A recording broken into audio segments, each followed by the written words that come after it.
एक good news है और एक बैड न्यूज़ भी है। गुड न्यूज़ ये है कि बहुत सारे सभी में ऐसा देखा जा रहा है कि 10 टू 20% कैंडिडेट जो है वो अपीयर नहीं हो रहे हैं इंटरव्यू में सिक्योरिटी असिस्टेंट के।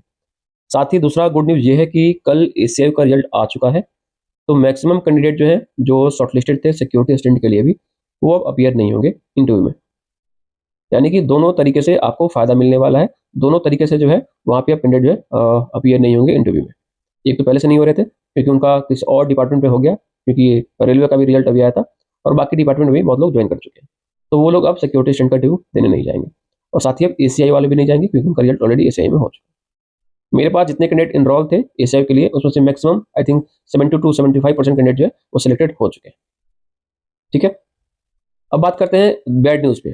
तो बैड न्यूज़ ये है कि लाइक एसीआईओ सिक्योरिटी असिस्टेंट में भी मैक्सिमम कैंडिडेट जो है वो विदिन 4 मिनट और 3 मिनट बाहर आ रहे हैं इंटरव्यू रूम से। इसके पीछे क्या कारण है इसके बारे में भी हम लोग बात करेंगे। सबसे पहला कारण क्या है, वो है आपका बॉडी लैंग्वेज। अगर आपका फर्स्ट अपीयरेंस ही अच्छा नहीं गया तब आप जल्दी बाहर आ जाओगे। यानी कि खुद को कैसे वहाँ पे प्रेजेंट करना है, अटायर कैसा अडॉप्ट करना है, ठीक है? आपको कैसे वहाँ पे बैठना है, आपके हाथ-पैर तो नहीं काँप रहे, तो बॉडी लैंग्वेज जो है सबसे पहला मैटर करता है। दूसरा जो मेन रीज़न है, वो है कि जब आपसे कोई क्वेश्चन्स पूछा जा रहा है, पहला या दूसरा, तो आपको मैंने पहले बताया था कि आपके पास मैक्सिमम 8 से 10 मिनट है। मैक्सिमम एसआईबी में 8 से 10 मिनट एवरेज आपको टाइम मिलने वाला है, क्योंकि एक दिन में 50 कैंडिडेट का इंटरव्यू शेड्यूल होता है, ठीक है?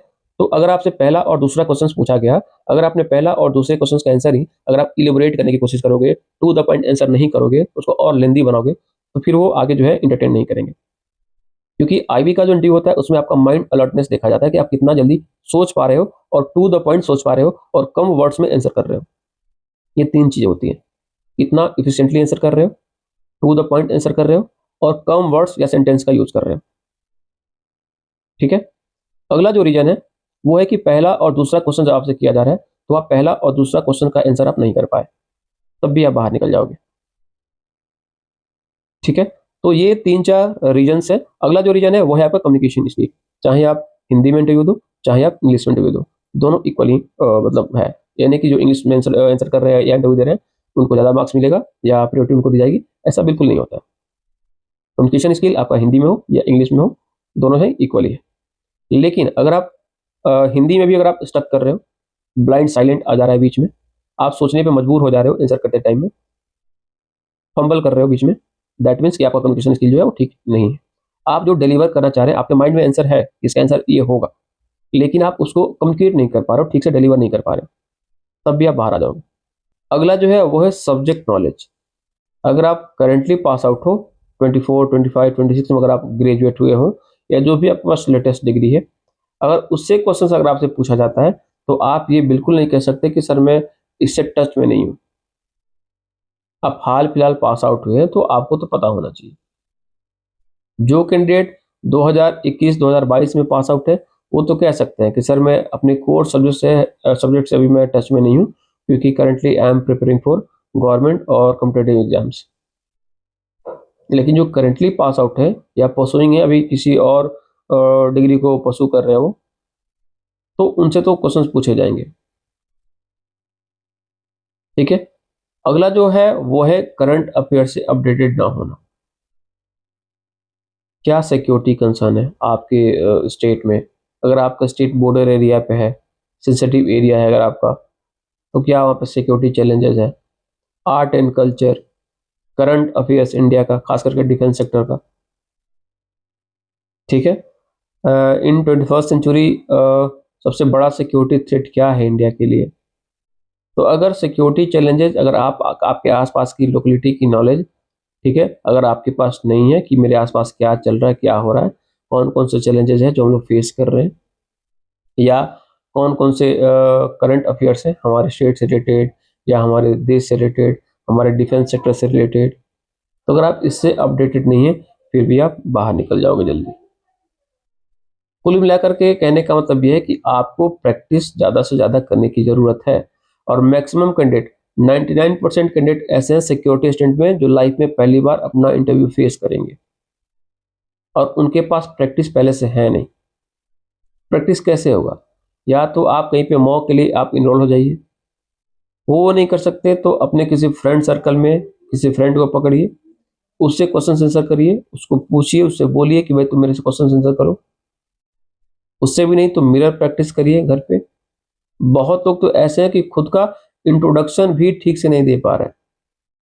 तो जो इंसान खुद का इंट्रोडक्शन भी अगर ठीक से नहीं दे रहा है, दैट मीन्स कि आपका खुद के लिए जो ऑब्जर्वेशन है वो ठीक नहीं है।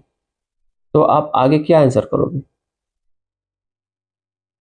तो ज़्यादा से ज़्यादा मिरर प्रैक्टिस करिए, फ्रेंड सर्कल में फ्रेंड्स को पकड़िए, फैमिली मेंबर में कोई पढ़ा लिखा है, रिश्तेदार में कोई पढ़ा लिखा है, उससे बातें करिए, उससे बोलिए कि भाई मेरे मेरे जो प्रोफाइल है मेरा जो प्रोफाइल है वो ये है, मेरा ये सब्जेक्ट है, मैं यहाँ से बिलोंग करता हूँ, ठीक है?